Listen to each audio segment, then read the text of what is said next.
Bueno, una responsabilidad grande, porque ha dicho que bendiga mis labios, espero que el resto también, ¿no? No es broma, yo sé por dónde iba. Pero sí, esperemos que Dios nos ayude en esta mañana, nos bendiga y que pues podamos entender un poco lo que esta historia de Nehemías nos quiere hablar en esta mañana. Como sabéis, estoy siguiendo el libro de Nehemías, vamos por el capítulo 6 y, bueno, resumiendo un poco lo anterior, hemos tenido la oportunidad de ver en este libro cómo el pueblo está trabajando unido para llevar a cabo la obra de Dios. La obra de Dios era construir el muro. Nos hemos enfrentado a dificultades.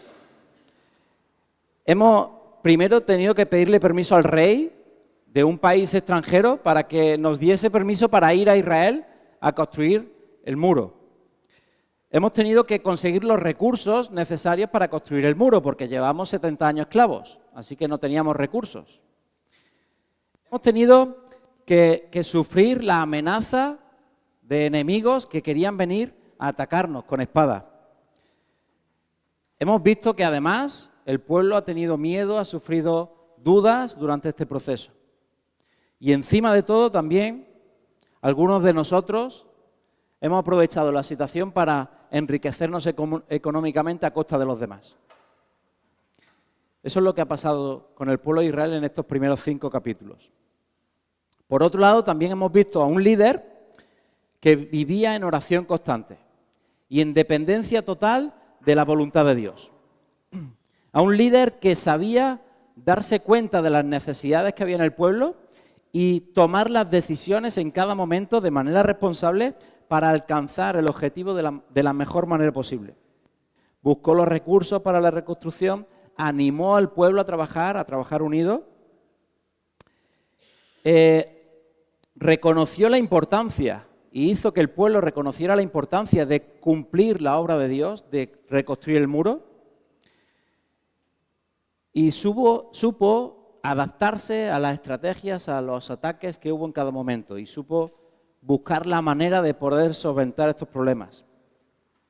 Pero hay una cosa sobre todas estas cosas, y es que influenció al pueblo a que siempre hicieran lo correcto delante de Dios. Y llevamos solo 5 capítulos, pues está muy bien. Hemos visto que la reconstrucción del muro no era simplemente reconstruir una pared. La reconstrucción del muro significaba reconstruir nuestra relación con Dios, reconstruir nuestra identidad como pueblo de Dios. Vimos cómo Satanás quiere detener la obra, pero que nuestro propio pecado es lo único que detiene la obra. Así que podemos ver la necesidad que nosotros tenemos hoy de seguir construyendo, de seguir trabajando en la voluntad de Dios.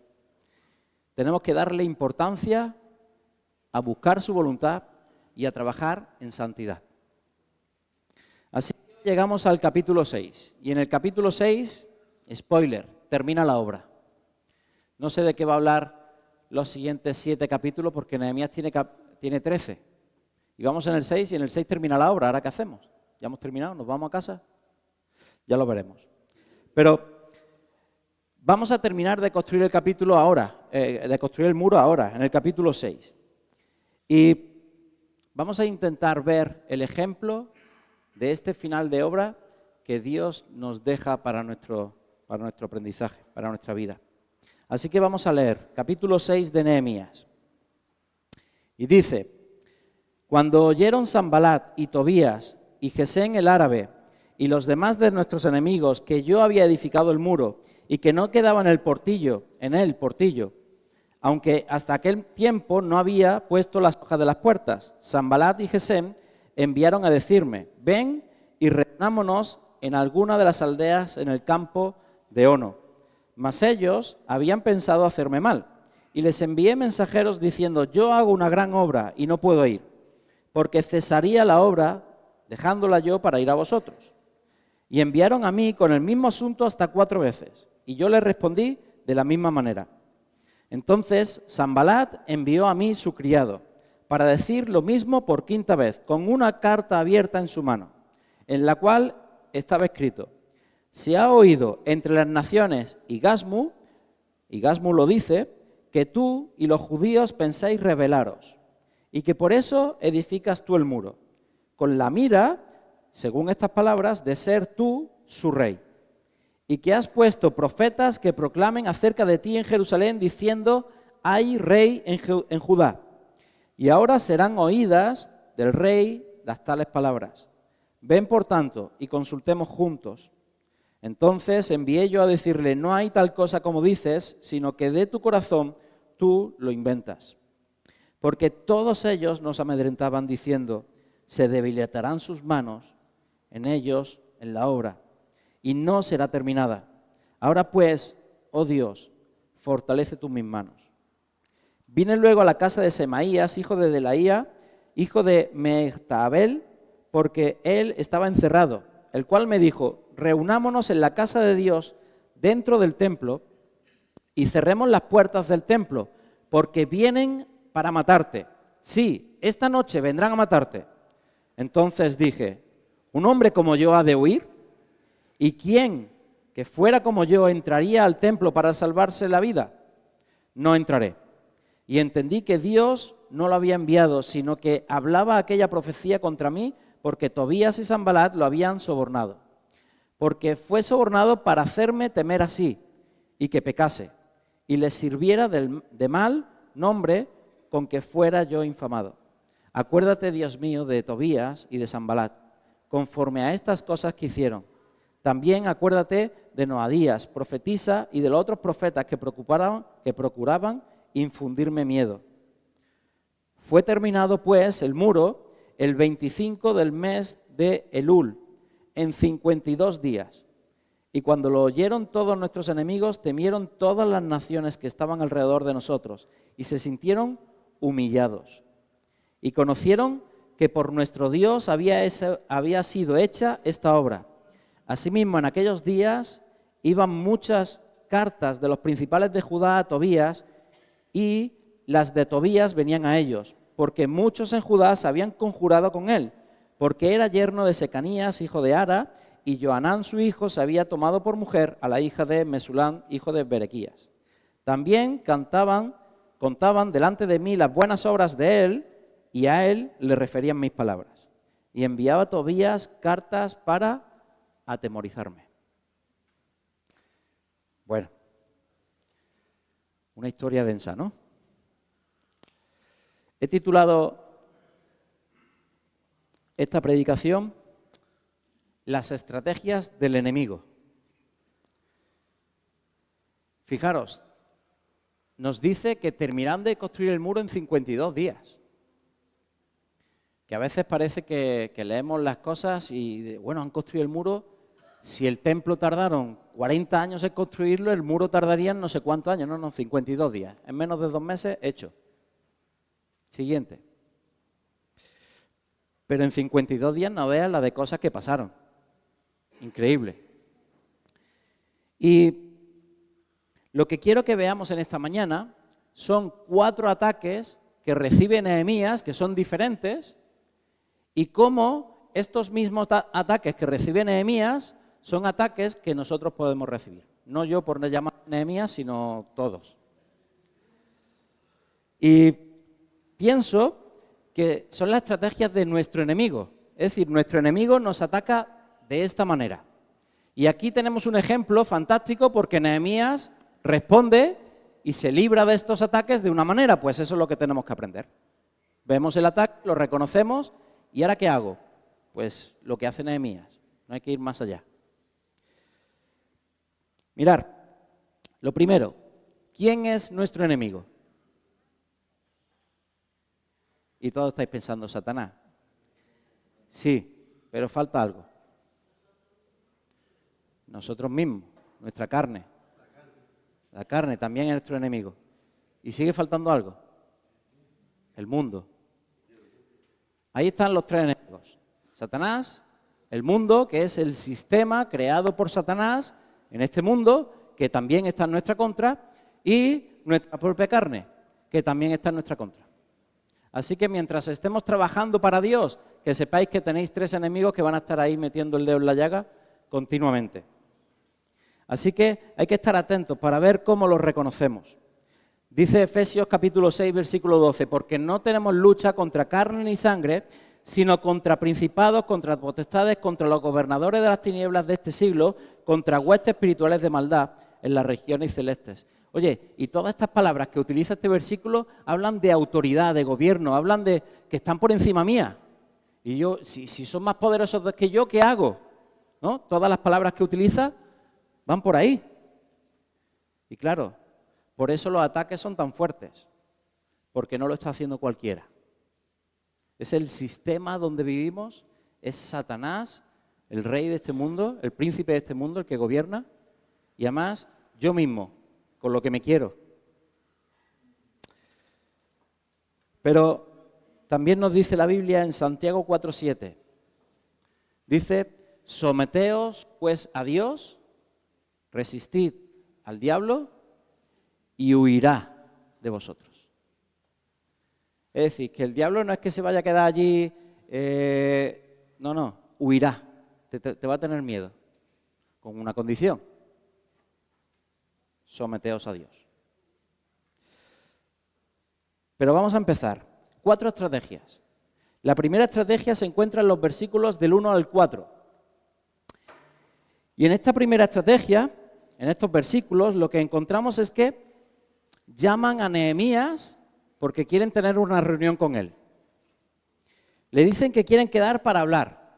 Pero ¿cuál es su verdadera intención? Hacerles mal. Y Nehemías se da cuenta. Pero le insisten y le insisten y le insisten. Dice que hasta 4 veces y después hasta una 5ª vez. ¿Y cuál es la respuesta de Nehemías? No, perdona. Yo estoy haciendo una cosa muy importante y no puedo dejarla por irme a hablar contigo. No puedo dejar de hacer lo que estoy haciendo, porque si dejo de hacer lo que estoy haciendo, la hora para. Y esto es más importante que cualquier otra cosa. Así que lo siento, no puedo ir. Esa es la respuesta de Nehemías. Es decir, no voy a dejar de hacer lo que tengo que hacer. No voy a dejar de hacer la voluntad de Dios. ¿Cuál es la estrategia de Satanás o del sistema en el que vivimos aquí?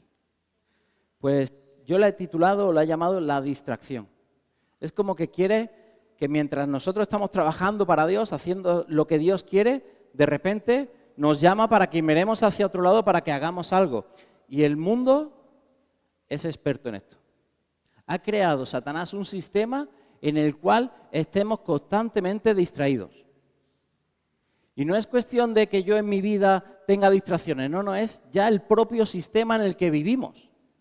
Nos levantamos por la mañana, hablo también un poco de mí, o mi mujer, niños, cole, trabajar, volvemos, comida, actividades extraescolares toda la tarde ocupada, y cuando tú ya llevas todo el día haciendo cosas, una, otra, con prisas, llegas por la noche y lo único que tienes ganas es de apagar el cerebro, quedarte así. No me habléis, he acostado a los niños, por fin, ya he terminado. Y claro, te ha llenado este sistema, te ha llenado el día de cosas que no son malas. No son malas, incluso son buenas. Pero te ha quitado tu enfoque. No estás haciendo lo importante.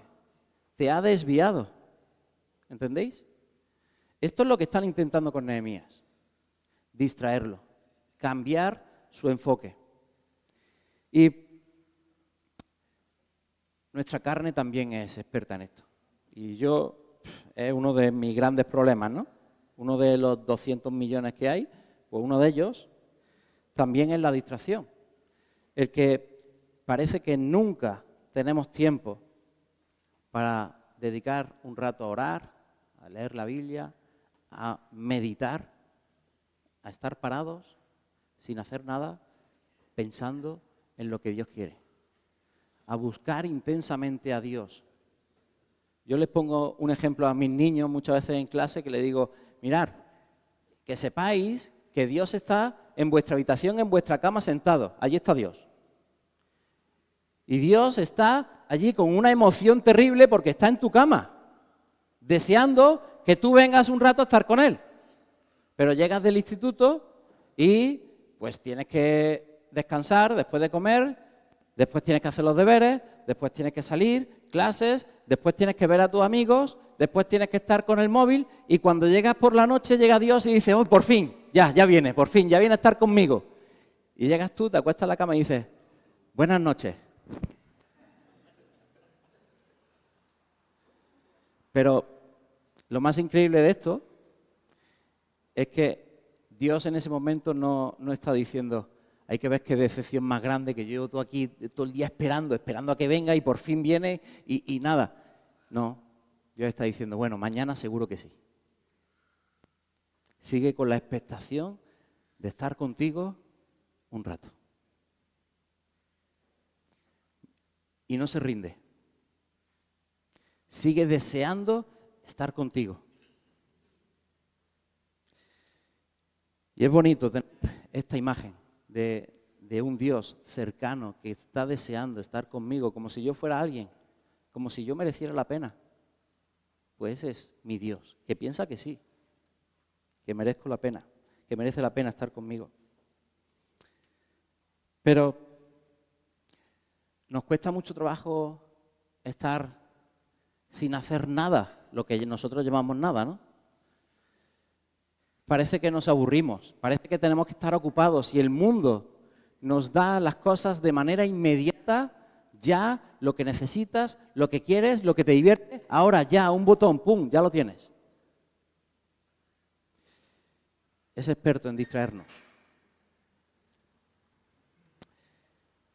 Pero Nehemías es constante en su respuesta. Y también, otro mío. La constancia. Nehemías es constante. Vinieron 4 veces a distraerlo, a decirle, pero él, no. No cambia su respuesta, es constante. No, es que tengo que hacer la voluntad de Dios, tengo que hacer lo que Dios quiere y no cambia su respuesta. Constancia. Y creo que es una manera de poder vencer esta estrategia. Valorar lo que verdaderamente es importante y darle el espacio, darle la importancia que tiene. Y luchar contra tu carne, contra el sistema, para poder ser constantes en lo que verdaderamente importa. Así que, hermanos, primera estrategia, busquemos tiempo para estar en intimidad con nuestro Dios. Busquemos cuál es su voluntad y trabajemos sin descanso y pase lo que pase en su voluntad. Seamos constantes. Segunda estrategia, versículos del 5 al 9. Y esta quinta vez que vienen a hablar con Nehemías, esta vez no es como las otras, porque ahora trae una carta abierta. Es decir, a Nehemías le entregan una carta. Mira, lee esto, que no has querido venir a hablar con nosotros. Mira de lo que queremos hablar. Aquí tienes una carta abierta. ¿Y qué decía esa carta? Pues en esa carta lo que decía era, todo el mundo está diciendo por ahí, y cuando dice, por aclarar, cuando dice Gasnu, se refiere a Gesem, al que sale en el versículo 1, Gesem, el árabe. Es decir, que esto es algo que ha ido hasta otros países, que se está hablando en otros sitios, que tú has reconstruido el muro porque quieres ser rey. No es algo que yo estoy diciendo para meterme contigo, no. Es algo que incluso ha llegado, ha traspasado las fronteras y se está diciendo en todos sitios. Y le dicen, y no te preocupes, que ya nos vamos a encargar de que el rey se entere de que te vas a rebelar contra él. Es una amenaza gorda. Pero si tuviéramos que decir cuál es el ataque en una palabra, yo lo he titulado la difamación o la crítica. la murmuración, pero sí quiero aclarar una cosa. Si alguien habla mal de ti y lleva razón, si tú eres un petardo y van diciendo por ahí que eres un petardo, pues lo que tienes que hacer es cambiar. Esto no es un ataque de Satanás. ¿Vale? No todo el que habla mal de mí es un ataque de Satanás, porque si habla mal de mí diciendo la verdad, el problema no lo tiene él, el problema lo tengo yo. Y yo soy el que tiene que cambiar. Fijaros, dice Mateo capítulo 5, versículo 11, lo dijo Jesús en las bienaventuranzas. Bienaventurados sois cuando por mi causa os vituperen y os persigan y digan toda clase de mal contra vosotros, mintiendo. Claro. Si están difamando, criticando, murmurando contra ti y es mentira, vale, ahí ya podemos hablar de un ataque. Ahora, si llevan razón, ¿vale? Así que, mirar, esto ocurre en todas las relaciones, en la iglesia, en la familia, esto es algo natural, pero hay algo que no estamos acostumbrados y que es la manera en la que Nehemías supera esto. Y en estos casos lo que es necesario es buscar la verdad y sacarla a la luz. Y lo que no estamos acostumbrados es, pues, oye, alguien me dice que otra persona está hablando mal de mí, pues, ¿qué tengo que hacer? Y todos, por lógica, decimos, pues hay que ir a hablar con la persona que dijo eso para ver si lo dijo de verdad primero, porque a lo mejor es mentira y no lo ha dicho, pero primero ir a ver si lo dijo de verdad. Segundo, para ver por qué lo ha dicho. Y ahora sacamos a la luz la verdad. No estamos acostumbrados a esta confrontación, lo sabemos, lo decimos, pero no lo hacemos. Y eso pues hace que el problema todavía más se agrave en esta relación y que empiece a haber como rencillas y problemas en las relaciones. Pero eso hablando de nuestras relaciones, no es exactamente lo que ocurre aquí. Porque lo que ocurre aquí no es que la iglesia, el pueblo, esté criticando a Nehemías. Lo que ocurre aquí es que los de fuera son los que están criticando. Y ahí sí os tengo que decir, no lo digo yo, lo dice Jesús. El mundo os aborrecerá. Así que cuando estéis trabajando hacia la calle, siempre va a haber alguien que murmure, que difame contra vosotros. Siempre. Hay un caso que pasó hace algunos años. Vosotros seguro que conocéis la cajita esta de Navidad, ¿no? Que todos los años se recogen en muchas iglesias. Bueno, pues un año una de las profesoras de la ERE lo estaba haciendo en uno de sus institutos, o en un colegio, no me acuerdo si era de primaria o secundaria, pero lo estaba haciendo en un centro. Y movió a los profesores, a la dirección del centro, a todos los alumnos para que pudieran llevar cajas y después del centro llevar cajas a la iglesia donde la iban a recoger, ¿no? Pues acabó llegándole un audio de una madre de Lampa diciendo, oye, los 5 euros que meten en la cajita, o los 10 euros, ya no sé en qué año era, pero los 5 o 10 euros que meten en la cajita, he visto por internet que van diciendo que esto se lo están quedando unas personas y eso no llega a ningún sitio, ni a África, ni nada, y tiran lo que hay en el interior de la caja. Llegó un audio, le llegó a la profesora un audio, pero era de una madre que estaba recorriendo el colegio. Y claro, ¿era verdad lo que decía esa madre? No. ¿Qué hizo esta profesora? Pues corriendo, reunir, hablar con la dirección, con los profesores, reunir, hacer que el colegio reuniera a los padres e informar, sacar la verdad a la luz. Problema resuelto. Pero hay que ver que hasta para ayudar, para hacer algo bueno, hasta para eso van a hablar mal de ti. ¿Claro? El mundo os aborrecerá. y sobre todo cuando estéis haciendo la obra de Dios. Sobre todo. Y eso es lo que está pasando aquí con Nehemías. Y es curioso porque, fijaros, dice el versículo 9, porque todos ellos nos amedrentaban, es decir, lo que estaban haciendo tiene efecto en nosotros. Nos pone tristes, en este caso amedrentar es miedo, ¿no? Es decir, toda esta difamación, esto que están diciendo por ahí, que va a llegar al rey, que nos hemos rebelado, eso produce efecto en el pueblo, es decir, tienen miedo. No es que nosotros seamos inmunes a los ataques, a las difamaciones, a las críticas, nos va a afectar. Y afectó. Pero es muy bonito porque Nehemías escribe como si fuera un diario. Y está contando una historia y de repente empieza y escribe su oración a Dios. Y fijaros lo que dice. Dice, ahora pues, Dios, fortalece tú mis manos. Claro, aunque lo que estén diciendo de mí sea mentira, eso me va a afectar. Eso me va a doler. ¿Pero dónde tengo que mirar? ¿A la persona que me está difamando? ¿Dónde tiene que ir mi mirada? Dios, fortalece tú mis manos. No va a decir, Dios, mata a mis enemigos, que no veas la que están liando. No, Dios, hazme que siga, dame fuerzas para seguir haciendo lo que tengo que hacer, porque sé que esta es tu voluntad.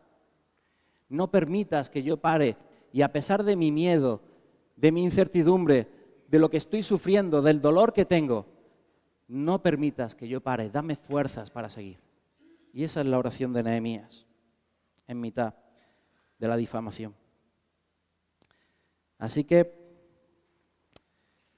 solución ante esta estrategia del enemigo, confrontación, buscar la verdad, sacar la verdad a la luz y poner tu mirada en Dios. Tercera estrategia, versículos del 10 al 14. Y aquí nos encontramos que Nehemías va a ver a una persona que está encerrada. Dice que estaba encerrado. Y se supone que esta persona que está encerrada era profeta. Porque cuando Nehemías va a verlo, es decir, este es alguien del propio pueblo, este no es un extranjero, este es del pueblo. Y está encerrado. Y además se supone que es profeta. Y cuando llega Nehemías a verlo, le dice, te tienes que encerrar en el templo conmigo, nos tenemos que encerrar. ¿Por qué? Porque esta noche vienen a matarte. Así que vámonos al templo, a encerrarnos. Es decir, ahí estamos viendo cómo es un profeta. Esta noche vienen a matarte. ¿Y qué hace Nehemías? ¿Se va y se encierra? Se lo estaba diciendo a alguien que, digo, en principio se pensaba que era profeta. Ahora descubrimos que no lo era. Pero en principio se pensaba que era profeta. Es decir, un profeta me está diciendo que tengo que esconderme porque vienen a matarme. ¿Qué hago? ¿Me escondo? ¿Me escondo en el templo? Que ese detalle es importante. Nehemías no. ¿Y por qué? Pues, en primer lugar, porque tiene plena confianza en Dios. Si muero o si vivo, Dios sabrá. Yo sé que la obra no ha terminado y Dios me mandó esta obra, así que sea lo que Dios quiera. Es decir, el primer motivo es que él tiene plena confianza en Dios. Pero el segundo motivo es que ir y entrar dentro del templo es pecado. Dentro del templo solo podían entrar los sacerdotes. Nehemías no es sacerdote, así que Nehemías no puede entrar en el templo, era pecado. Nunca va a ser la voluntad de Dios que peques. Nunca. Así que Nehemías descubre que este profeta es falso porque le está diciendo que peque. Dios me está diciendo que tienes que cometer este pecado. Lo siento, hijo mío, pero eso es mentira. Tú eres falso. Dios no te ha dicho eso. Es imposible. Dios no te va a pedir nunca que peques. Nunca va a ser esa su voluntad. Así que la tercera estrategia que está utilizando aquí nuestro enemigo es la tentación. Están tentando a Nehemías como diciendo, protege tu vida, sálvate, es que no te amas, no te quieres, sálvate, aunque tengas que cometer un pecado. Pero es que no es valioso tu vida. Y dice Nehemías, pues no tanto, no es tan valiosa como para pecar. Así que, claro, aquí está nuestra Satanás, está la carne ahí todo el día, pim pam, y nos cuesta mucho trabajo, pero la tentación es fuerte. ¿Pero por qué utiliza esta estrategia? Porque, como vimos en el capítulo 5, la falta de santidad, el pecado, paraliza la obra de Dios. Eso sí paraliza la obra de Dios. Necesitamos buscar la santidad en nuestras vidas. Y después decimos, oye, ¿por qué en la iglesia no ocurren milagros, no ocurre esto, lo otro? ¿Por qué? Pues quizá, no sé, por decir algo, quizá es porque en la iglesia hay falta de santidad. Y permitimos que haya ciertos pecados que, como están ocultos, pues los permitimos, no pasa nada, mentir, si no, tampoco pasa nada. Tener orgullo tampoco es para tanto. Criticar al hermano, bueno, solo es a este, a nadie más. Yo no voy hablando a todo lo demás, solo aquí y ya está. Y permitimos, toleramos pecados. Y después nos quejamos de que, ¿y Dios dónde está? ¿Y dónde está? Necesitamos santidad. Necesitamos estar firmes en la santidad. En todos los aspectos de mi vida. Aunque es difícil. Este viejo hombre que dice la Biblia que está muerto, pues no vea. Está muerto, pero levanta la cabeza cada 2 por 3. No nos deja tranquilos. Pero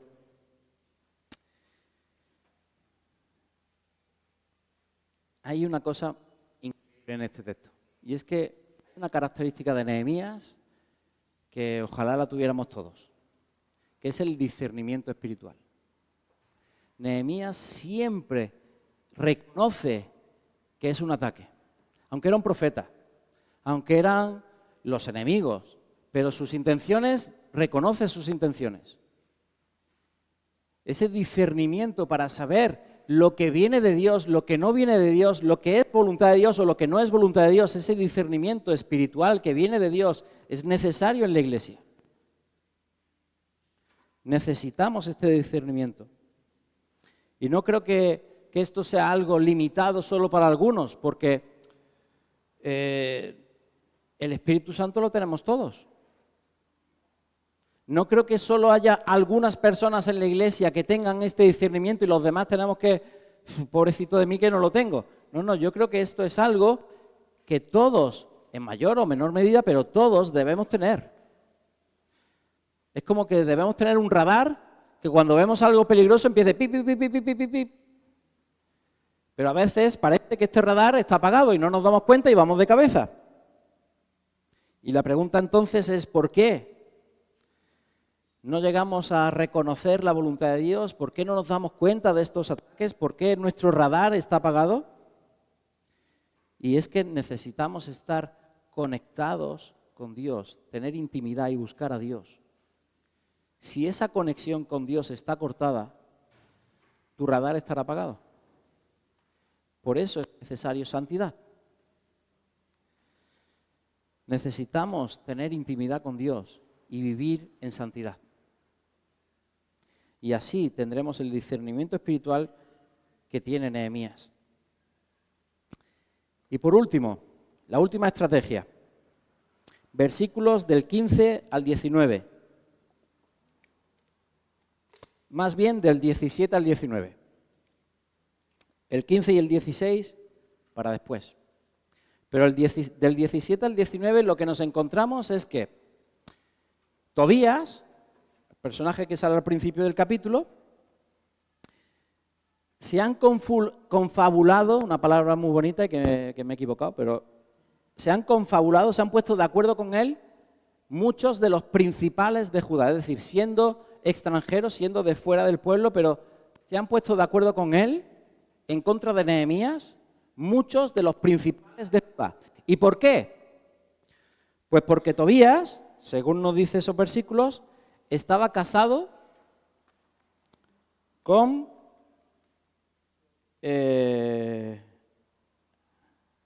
porque era yerno de Secanías. Porque era yerno de Secanías. Estaba casado con la hija de Secanías. ¿Quién era Secanías? Sacerdote.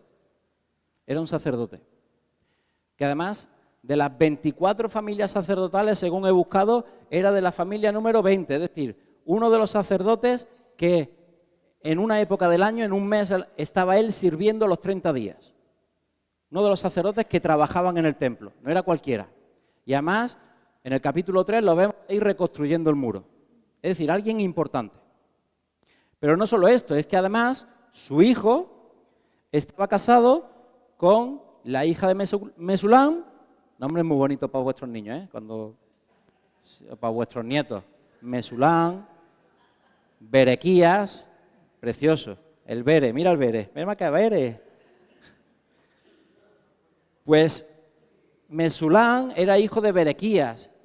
Y Berequías también lo encontramos en el capítulo 3 como uno de los que mandaban en el pueblo reconstruyendo el muro. Es decir, tanto Tobías, casado con, yerno de un sacerdote, como su hijo, que está casado con uno de los que mandan en Judá, pues tienen contactos en el pueblo. Es decir, que es como que el enemigo se ha metido en casa a través de casarse con este enchufismo de toda la vida, politiqueo, que le llamamos nosotros. Y eso ha hecho que la gente empiece a confabularse con Tobías en contra de Nehemías. Y yo le he llamado a esta cuarta estrategia lobos vestidos de corderos. Lobos vestidos de corderos. Es decir, son personas que en apariencia están sirviendo a Dios, en apariencia son personas sensatas, maduras, pero en el fondo sus intenciones no son buenas. Quizá han llegado a su posición de una manera poco espiritual, por ser familia de, por ser amigo de, por ser amigo de, etc. Quizá han llegado a ese lugar, a esa posición, de la manera incorrecta, de una manera poco espiritual. Y fijaros, ellos venían a hablar con Nehemías, a hablarle bien de Tobías. Y cuando Nehemías empezaba a decir, no, ¿Tobías? ¿De Tobías me estáis hablando? Pero si este Tobías no intentó atacar, si este hizo lo... Ellos van a Tobías y le decían, mira, que Nehemías está diciendo de ti. Es decir, vemos como ahí hay unos tejemanejes un poco extraños, ¿no? Así que esto de los enchufes en la iglesia y los contactos ahí puede traer problemas. Esto puede traer problemas. Debemos buscar criterios espirituales para la toma de decisiones en nuestra vida. No porque una chica sea guapísima me tengo que casar con ella. Yo sí. ¿Vale? Yo lo hice. Fijaros qué bien me ha salido. Pero no es el criterio. El criterio debe ser, oye, ¿esta relación me va a ayudar a acercarme a Dios o me va a alejar de Dios? Ese debe ser el criterio. El criterio debe ser, ¿Dios se va a llevar la gloria de esta relación? ¿Esta persona va a servir a Dios siguiendo la voluntad de Dios, no haciendo lo que esa persona piensa, quiere o le gusta? Ese debe ser el criterio.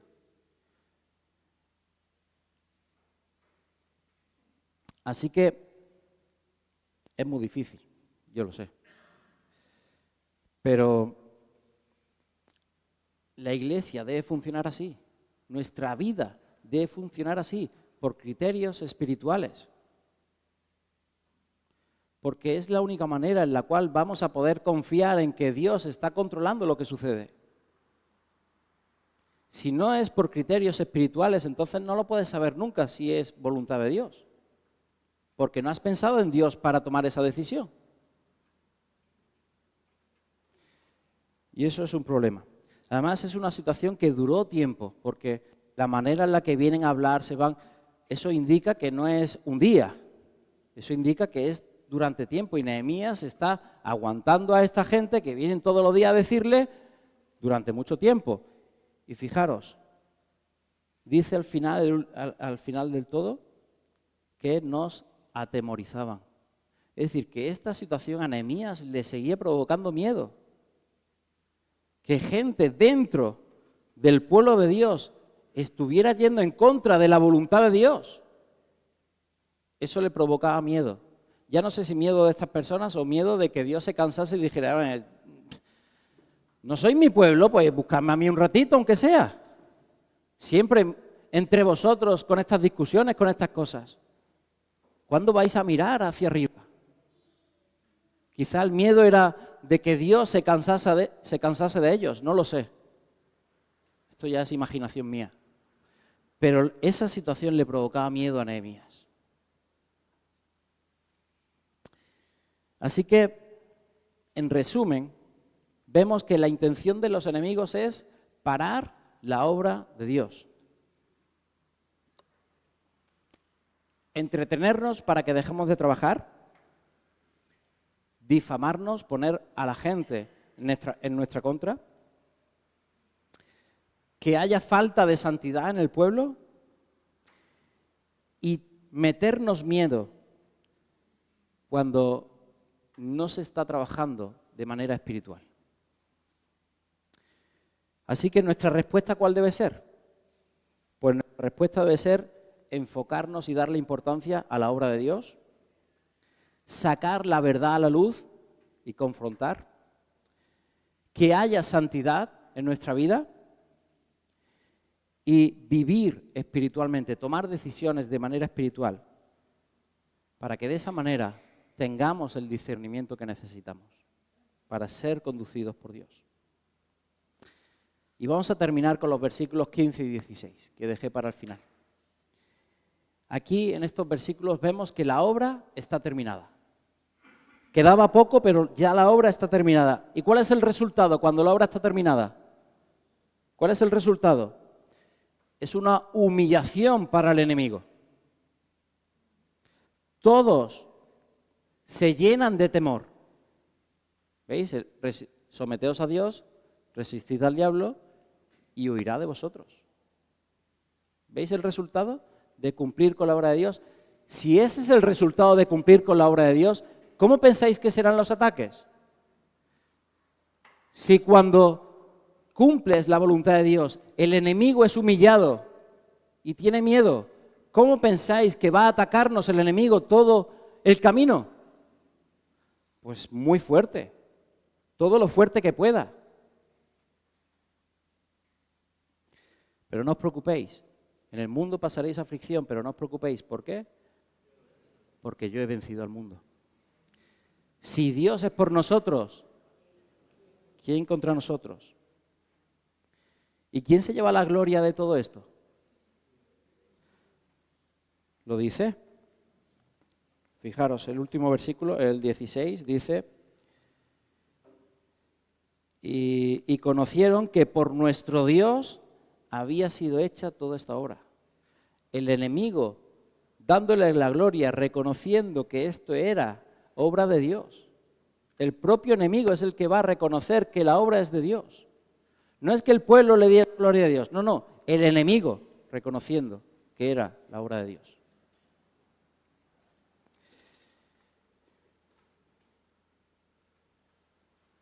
Un versículo más que seguramente es uno de los versículos que más repetimos. Filipenses 1:6 dice: estando persuadido de esto, estando seguro de esto, que el que comenzó en vosotros la buena obra, la perfeccionará hasta el día de Jesucristo. Así que ese murito que sois cada uno de vosotros, ese trocito de muro que sois, oye, que el que comenzó en vosotros la buena obra, la perfeccionará, la completará. Y eso me llena de gozo, de alegría, de esperanza, de gratitud y de gloria hacia nuestro Dios. Impresionante. Dios está trabajando en cada uno de nosotros y quiere trabajar en tu vida, y puedes tener la esperanza y la seguridad de que va a alcanzar que tú seas el que Dios quiere que seas. Eso va a suceder, aunque todavía no lo veas. Aunque te veas muy lejos de ese resultado final que Dios va a conseguir, ten la esperanza de que Dios lo va a hacer, aunque no lo veas. Dios no se rinde. No hay nada que pueda parar la obra de Dios. Así que os animo a confiar en Dios, a poner vuestra vida en manos de Dios, a buscar a Dios intensamente, en intimidad. Y veremos cómo Dios va haciendo la obra, va transformando. Una frase. Recordar, si os recordáis algo de esta predicación, quedaros con esta frase. Dios me amó tal y como era, pero no me deja tal y como estaba. Me amó tal y como era, pero no para dejarme como estaba. Me amó con todos mis fallos, con mis pecados, estando lejos de Él, pero no para dejarme así, sino para cambiarme y transformarme. Y terminamos como empezamos. Salmo 62, como empezó Bori, como empezó el culto. Salmo 62, versículos 7 y 8. Dice, en Dios está mi salvación y mi gloria. En Dios está mi roca fuerte y mi refugio. Esperad en Él todo el tiempo, oh pueblos. Derramad delante de Él vuestro corazón, porque Dios es vuestro refugio. Amén.